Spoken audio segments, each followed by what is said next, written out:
You take a seed, you plant it, you grow it, you dry it, you roll it, you smoke it, and it goes down smooth. Hey! Spanning the globe to bring you the latest developments in medical cannabis, adult marijuana, industrial hemp, and spiritual ganja. We love the herb.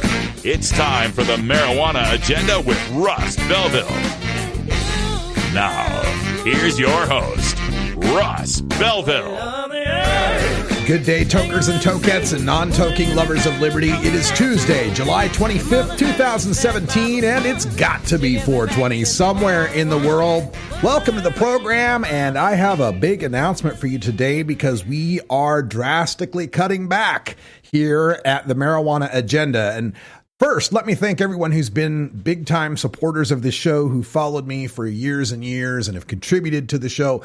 Appreciate each and every one of you, but reality is intruding in my life, and I need to spend more time doing some other endeavors lately. So I'm having to cut back on the time that I dedicate to this podcast to just 1/2 hour a day. So yeah, we're going to cut back from 2 hours a day to just a half hour a day. But the goal here is in not just providing myself some more time in my life, but also to produce a more streamlined podcast that I hope will generate more listeners. I'm afraid too many people look at the show and they see 2 hours sitting there and they go, oh my God, that's way too much time. So we're going to cut down to 30 minutes and see how that affects our subscribers, see how that affects our listener base. And I hope it provides a more streamlined and compact show for you to listen to. It also means far fewer advertising breaks. We're just going to take 2 minutes out of every 30-minute podcast to pay the bills here. So thanks so much for your understanding and recognizing that I'm still dedicated to this mission. I still want to provide you the daily cannabis headline news, a daily interview with the organizations that are making a mark in the marijuana movement and marijuana industry, and my drug war data mining and radical rants, stupid stoner stories, reefer madness debunked. Those will all continue. We'll just spread them out throughout the half-hour podcasts. We'll also have Herb Thrasher showing up for our Reefer Rock review every Friday. So thanks again for your support, and I hope you enjoy the new podcast format. For today's show, in our Cannabis Headline News, we've got some news about Attorney General Jeff Sessions.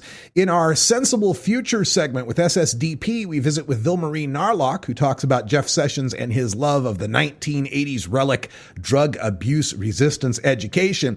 And then in the Radical Rant, I'll tell you about Prohibition Reframing 101, how to take existing drug policy and use it to fight for marijuana law reform. But first, the news. This is your Cannabis Headline News. Brought to you by MarijuanaMoment.net, the complete source for all your marijuana news in one morning newsletter from Marijuana Majority Founder Tom Angel. Subscribe today for free at MarijuanaMoment.net. This is your Cannabis Headline News for Tuesday, July 25th, 2017. I'm Russ Belville. A report in the Daily Beast details the meeting schedule of Attorney General Jeff Sessions in the time before and after his recusal from oversight in the investigation of Russian collusion that led to the appointment of Special Counsel William Mueller. Within that schedule, the report notes, quote, a phone call with Kevin Sabet, a former Obama administration official and leading opponent of legalizing marijuana, end quote, that took place just before lunch on March 3rd. On March 2nd, the day of Sessions' recusal announcement at 4 p.m., he had met earlier with 3 representatives from the Fraternal Order of Police to discuss, quote, asset forfeiture reform, sentencing reform, and drug legalization, and other criminal justice issues, end quote. Sabet would not disclose any details of the phone call with the Daily Beast. He was also one of the few non-governmental representatives Sessions met with during that tumultuous week. The latest tweet storm from President Donald Trump gives further credence to rumors that Attorney General Sessions may not be in that position much longer. On Monday, Trump refers to Sessions as, quote, our beleaguered Attorney General, followed by tweets today that claim Sessions took, quote, a very weak position, end quote, regarding Trump's allegations of criminal conduct by his rival Hillary Clinton. Trump last week had declared that he would not have offered the job of Attorney General if he had known Sessions would recuse himself in the Russian collusion investigation, something Sessions only did after pressure from Senator Al Franken forced Sessions to admit under oath that he had spoken with Russian Ambassador Sergei Kislyak. The Washington Post reports that some believe Trump is angling for a Sessions replacement who would follow his orders to fire the Robert Mueller, the special counsel investigating Trump's Russian entanglements, with some who believe the next Attorney General could be Senator Ted Cruz or Mayor Rudy Giuliani. An aide to Senator Cruz told a New York Times reporter the story is, quote, false, while Giuliani on CNN said there was, quote, no truth to the story. A spokeswoman for the Maine Department of Labor tells the Portland Press-Herald that her state's adult-use marijuana laws are, quote, an outlier for their protections of marijuana users' employment rights. Julie Rabinowitz, the Director of Policy, Operations, and Communications, lamented that most employers will be forced to prove that a marijuana-using employee was actually impaired on the job in order to fire an employee for a positive drug test. Without stricter laws from the legislature, she complained, quote, Maine risks more employers leaving the state, end quote. Rabinowitz also stated that workers subject to losing their employment over the detection of inactive marijuana metabolites in their urine, which make up about 91% of all workplace drug test positives, should, quote, stop thinking of drug testing as something punitive, end quote. Instead, she said, without any reference to supporting studies, that drug testing, quote, incentivize employees, especially those in recovery, to stay clean, and that, quote, drug testing somehow promotes a safer work environment for all workers, end quote. While arrests for drug possession, production, trafficking, and distribution of most drugs have been on the increase since 2010 in Canada, for the fifth straight year, cannabis-related offenses have declined. Lyft News reports that cannabis offenses still make up 58% of the arrests for drugs in Canada, despite declines in all provinces but Prince Edward Island and New Brunswick. Arrests held steady in the province of Quebec. Over 3/4 of all cannabis arrests in Canada are for mere possession of the herb. Arrests for young people for cannabis were down by 15% in 2016. The Canadian government is currently in the progress of legalizing marijuana for all adults as of July 2018, with provinces discussing age limits ranging from 18 to 21. A new cannabis nonprofit advocating for medical marijuana use in sports made its debut in Denver during a kickball game sponsored by 420 Games. The new group, Athletes for Care, is featured in a story in The Cannabist and profiles former NFL offensive lineman Eben Britton and tight end Nate Jackson. The group was founded by Ryan Kingsbury, a former executive for Denver's CW Hemp, a company manufacturing and selling cannabidiol oil that it claims can be shipped legally to any state in the country, regardless of DEA statements that cannabidiol is a Schedule I controlled substance. This has been your Cannabis Headline News for Tuesday, July 25th, 2017. I'm Russ Belville.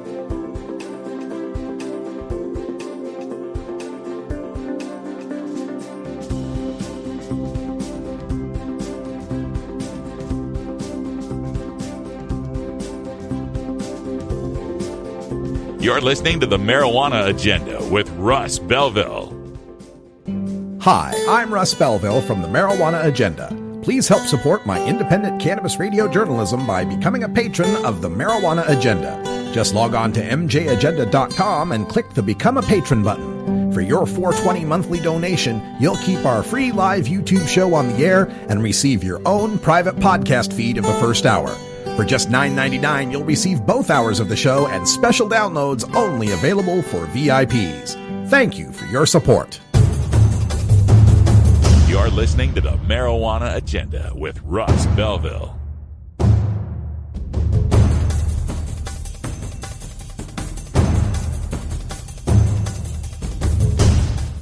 At Herbie's Cannabis Seeds, we pride ourselves on bringing you the best quality seeds from the world's most respected cannabis seed producers, all at the lowest online prices. You can find Herbie's Seeds at herbiesheadshop.com. All cannabis seeds are sold as souvenirs and as a means of preserving cannabis genetics. Herbie's Seeds in no way intends to condone, promote, or incite the use of illegal or controlled substances. We strongly urge all prospective customers to check their national laws prior to placing an order. Herbie's Seeds at herbiesheadshop.com. Proud sponsors of the Marijuana Agenda with Russ Belville.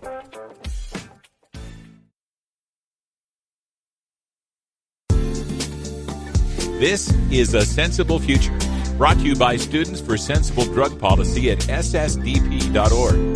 Drug policy is an issue that primarily affects the young, both in terms of use and legal prosecution. SSDP believes in honest education about drugs and advocates for harm reduction policies to protect young adults and society at large. We speak with another dedicated activist from SSDP, working toward a sensible future. Welcome, everyone, to another episode of A Sensible Future, the podcast for students for sensible drug policy at SSDP.org. I'm Russ Belville, and joining us today, we have Vilmarie Narloch. She's talking to us from Chicago, Illinois today. And Vilmarie, welcome to the show.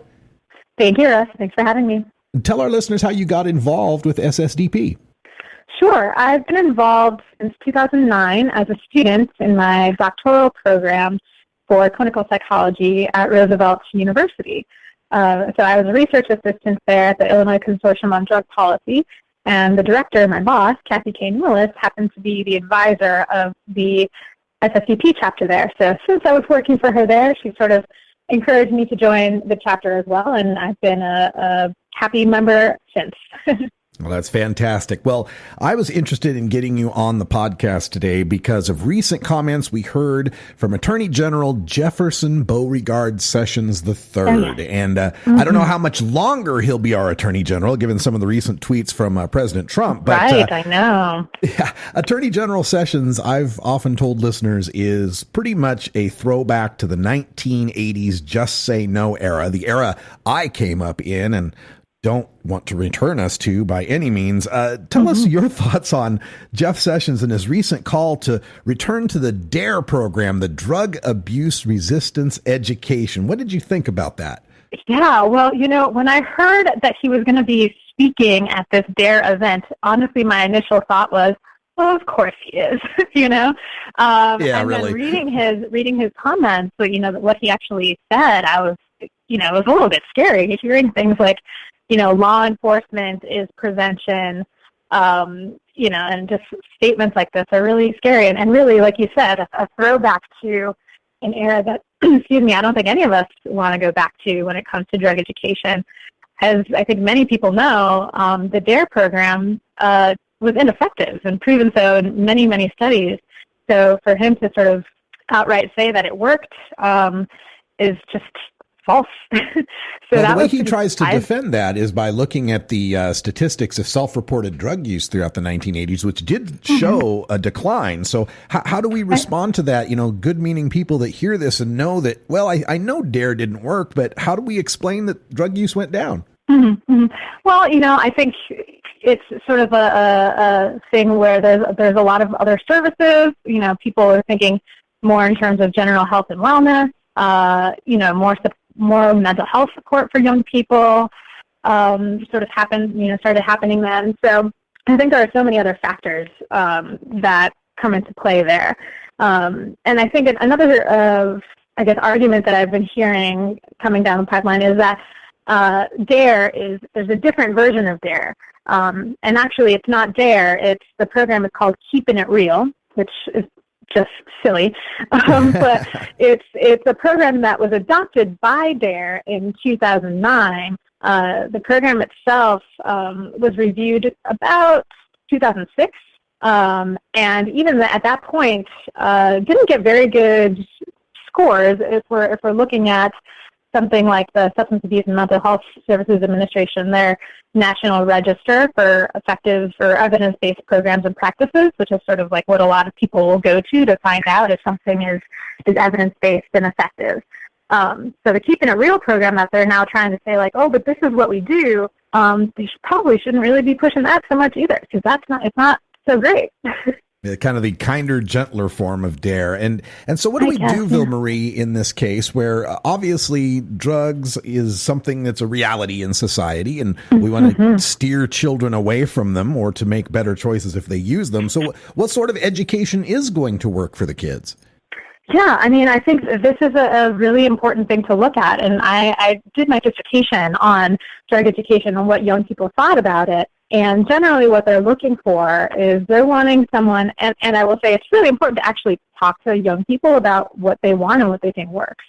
So that's one thing, is actually including young people in the development of any sort of program that's going to be talking at them, So actually talking to the young people, they're wanting people who are knowledgeable about drugs, so professionals in the field, maybe doctors or medical professionals who really know what they're talking about to be delivering this information. not necessarily their teachers, who don't really have the time to go through all this intensive training, right? And they're wanting, young people to talk to and people that they feel comfortable talking to about these issues. If they do know a family member or a friend who they're concerned about, they want to be able to talk about that without fear of getting in trouble in school. So, Right. we need more compassion. We need, involvement of the young people in the development, and we need reality. We know that young people use drugs, and we need to look at it from a harm reduction and public health perspective. So not police officers are the people they want to talk to. Yeah, no one really seems to think that police. In the work that I've seen, young people don't necessarily want to see a police officer talking to them about this, and especially nowadays. Well, for people that subscribe to Jeff Sessions' mode of thinking and think that there's a role for law enforcement in that, what would your response be to them as far as young people and criminal consequences for their drug use? Mm-hmm. Yeah, I mean, there are really significant consequences for young people using drugs because of the policies that exist. In some places, there are zero tolerance policies. So if they get caught with or even find out that they've been using drugs on their school property, they can get expelled.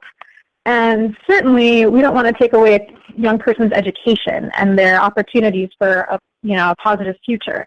And that's the kind of thing that happens when law enforcement is involved in this kind of thing.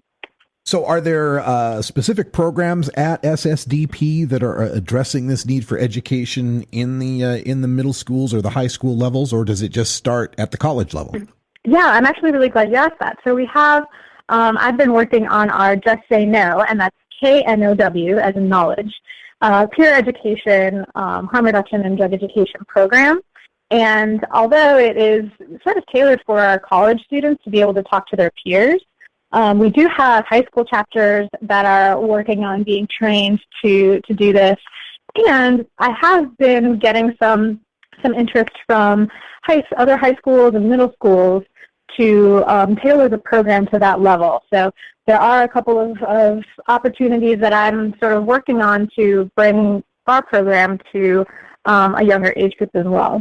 And with this with these new programs, are there also considerations as far as policies that we're trying to adopt in the schools with respect to reporting overdoses or anything that the kids might or young adults might have to deal with in a college setting? Absolutely, yeah. So a lot of our students are working on or have, been able to get Good Samaritan or medical amnesty policies on their campus in the books for their drug and alcohol policy. So in general, what that means is if, you're on campus and a friend of yours is experiencing a medical emergency related to drug use, you can call for help without fear of getting in trouble. Sometimes there'll be some educational component to it, to where if you do call for help or something like this, you'll maybe be referred to for counseling or something like that, but you wouldn't have the punishment such as being expelled or kicked out of your dorm or things like this. And what about really policies? Encouraging people. Oh, I'm sorry to interrupt, but also wondering about how things have evolved now that we have 8 states where the college students that are 21 and above in those states can legally consume cannabis. Yes, so this is still an issue and definitely something that our students are working on. There's some students and chapters that have been working on equalization policies. So in other words, treating cannabis like alcohol on campus so that the same type of penalty that they would receive for alcohol would apply to cannabis. So oftentimes with alcohol, there'll be like a 3 strikes kind of thing, or they'll have more opportunities for support, whereas with cannabis, it's an immediate, penalty that they would receive. So some things that they're working on is trying to equalize that at least. And, in other words, otherwise it seems to be pretty tricky because of things like the Drug-Free Schools Act. Colleges and universities are a little hesitant to allow things like smoking cannabis on campus, even for medicinal use. So that's something that our students are up against and trying to work on and trying to, find some common ground to work from with administrations. I see. Well, Vilmarie Narloch, this is a developing situation with respect to the drug education. Again, like we said, we don't even know if Jeff Sessions will be around by the time this interview airs, much less over the next the rest of the administration. But it's good to know the folks at SSDP are paying attention to this and coming up with effective, practical education that'll actually work for the kids. Anything else you'd like to leave our listeners with? Maybe some contact information or other informational sites that would help them out on this subject? Absolutely. If you're interested in checking out our program, you can go to ssdp.org/justsayno. And again, that's no with the KNOW. And you can find all of our materials there, find out more, and my contact info is there as well. Well, thanks so much, Vilmarie, for joining us today on A Sensible Future. Thanks so much, Russ. Have a great day. This episode was produced as part of the Marijuana Agenda with Russ Belville, the daily news and interview podcast covering the world of medical cannabis, adult marijuana, industrial hemp, and spiritual ganja. MJAgenda.com.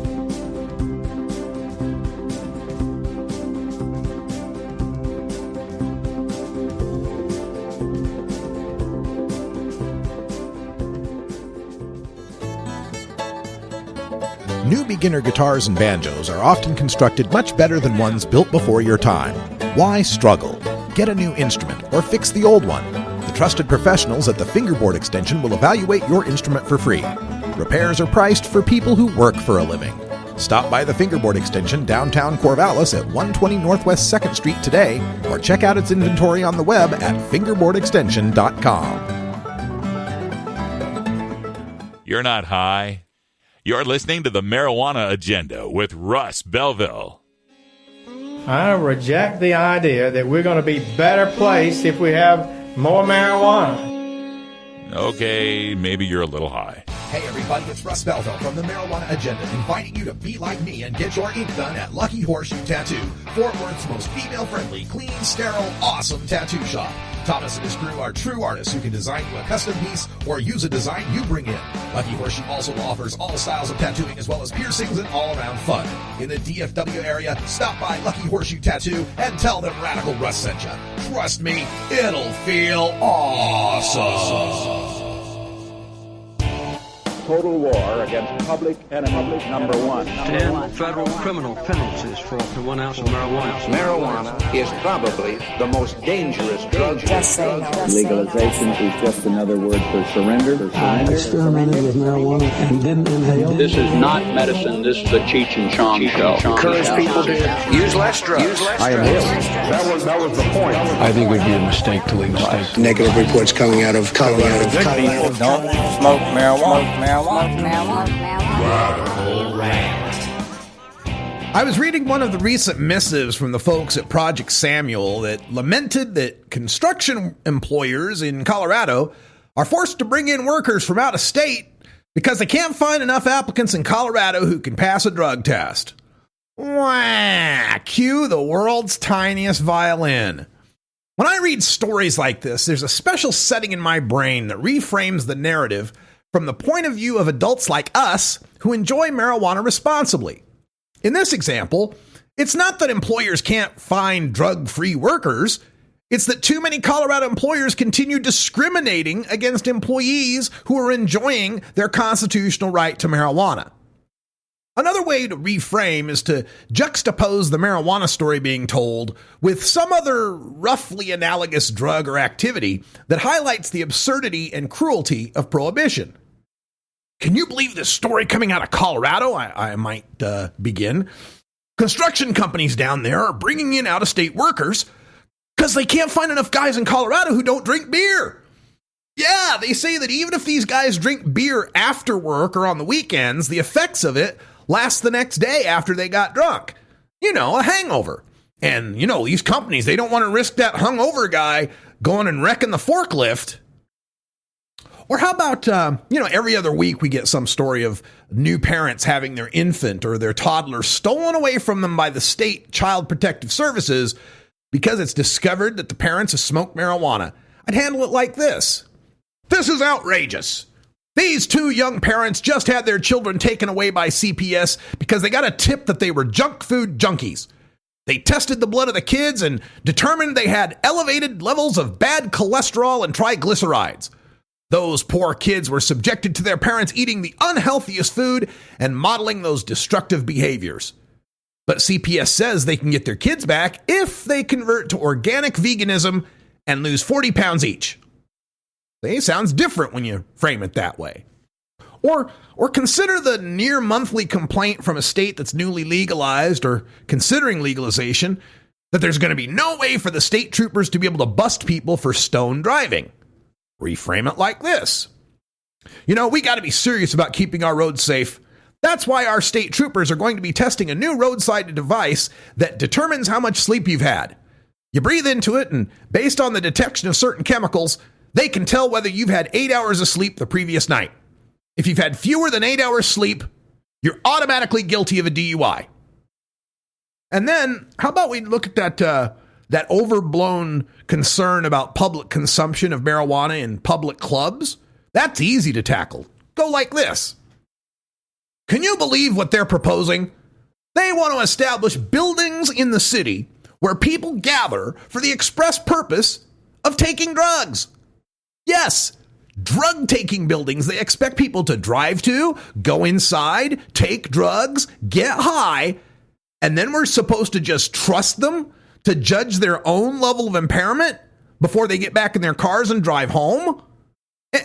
And what happens to the local neighborhood when there's a drug-taking building nearby with druggies stumbling in and out all hours of the night? What about the kids who have to walk past the drug-taking building on their way to school? Of course, I just described every bar, saloon, tavern, pub, and nightclub in America. And there's a similar play you can make when the subject of workplace productivity comes up. I heard of this company that has decided to accommodate their employees' use of stimulant drugs. First, using company money, they have outfitted a small, self-contained stimulant lab in the break room. At any time of the day, even in the middle of work, employees addicted to stimulants can waste productive time serving themselves liquid stimulant drugs from the lab, which they can take right there in the break room or even bring back to their desk to consume. And for other stimulant users, they used company money to build an overhead shelter so that the employees who want to feed their stimulant addiction can smoke their fix outside. In fact, some of these stimulant addicts can waste up to an hour a day of paid company time feeding their drug habit. Of course, I just described every employer's coffee breaks and smoke breaks.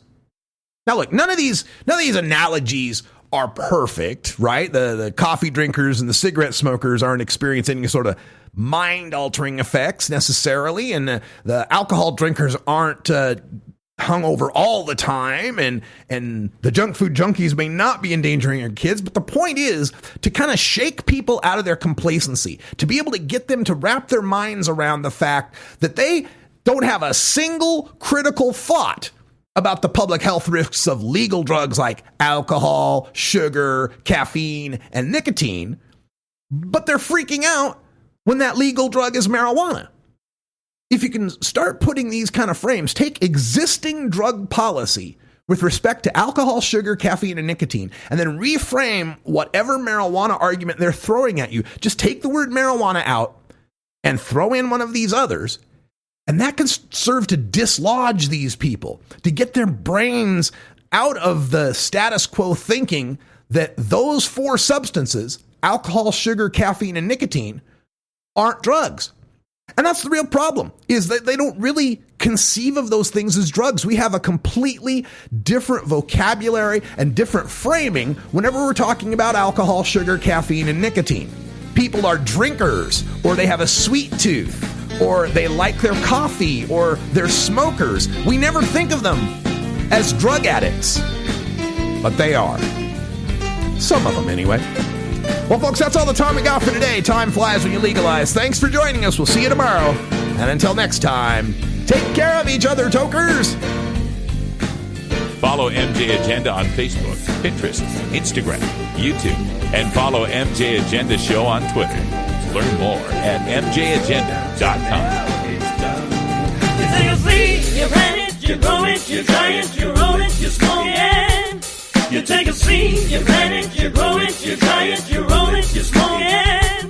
You take a seed, you plant it, you grow it, you dry it, you roll it, you smoke it, and it goes down smooth.